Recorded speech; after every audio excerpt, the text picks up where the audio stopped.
this diagram as a way that most things use liquidity. You have some other protocol that kind of sits on top of liquidity, and you use liquidity to run all the connections. So there are, a Filecoin node needs a few different items. One thing it needs is connectivity to another set of peers that have the blockchain. So that needs to be some kind of secure peer discovery. The second thing it needs to be able to propagate the block, to propagate a block that's being mined to the rest of the network. This is standard blockchain stuff. It also needs to be able to propagate transactions. Both of those, both propagating transactions and propagating blocks, can happen over PubSub. So this is a standard PubSub structure. But you need it to be secure. You don't want to get into a situation where you get isolated and you can't reason about whether or not you're following the real blockchain.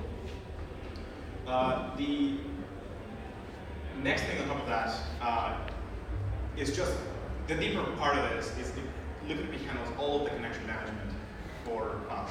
So it's just all of that was out of the box. We didn't have we just slotted liquidity right in and started using it. And what I'm going to show you is not working. Could I get somebody to hold the mic? Because that would be. Thank you.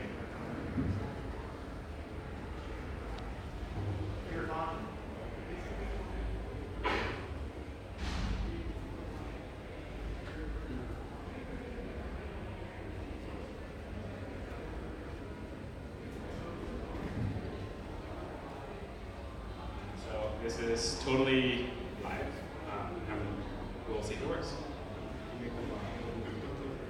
Even bigger than this. Is that good?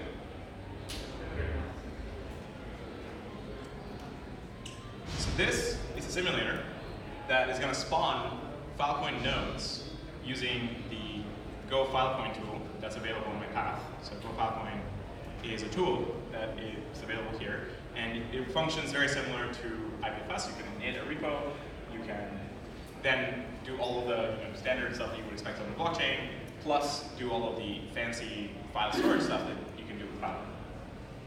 So this simulator, what it's doing is it's using that binary to then spawn a bunch of nodes and then having them talk to each other. This output is just the P2P addresses.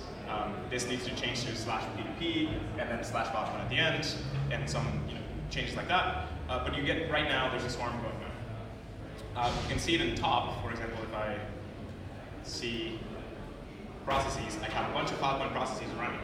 And what the simulator is also doing is it's issuing a bunch of actions.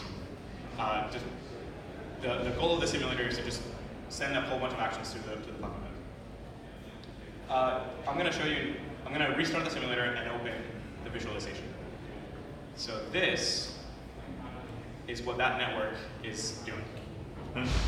This is consuming the logs of the nodes and representing those logs as animations on D3. So this is the underlying actions happening. And we can look at that output by curling the log endpoint that is shown here. So you can see this output here.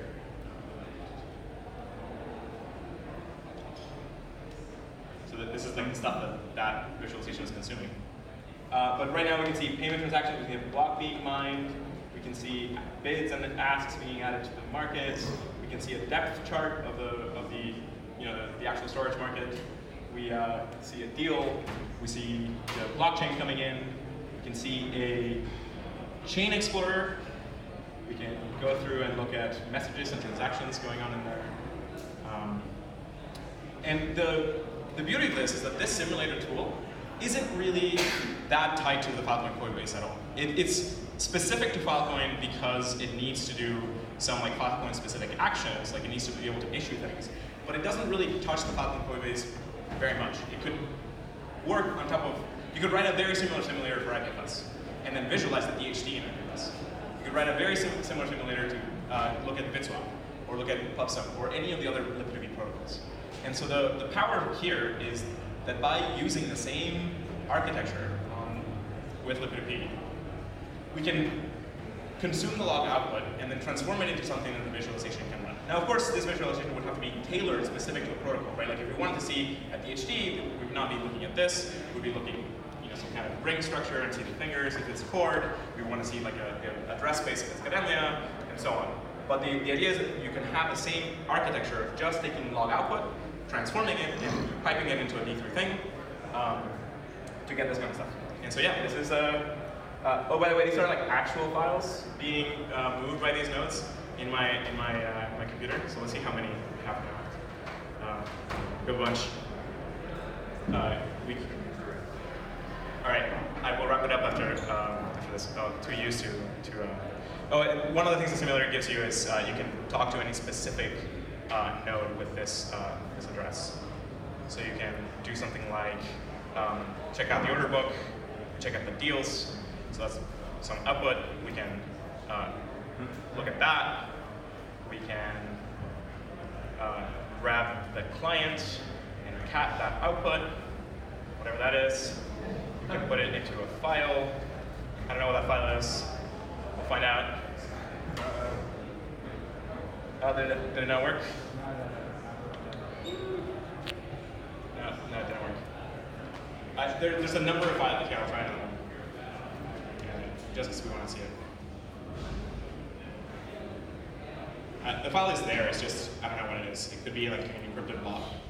So it samples from a bunch of different files.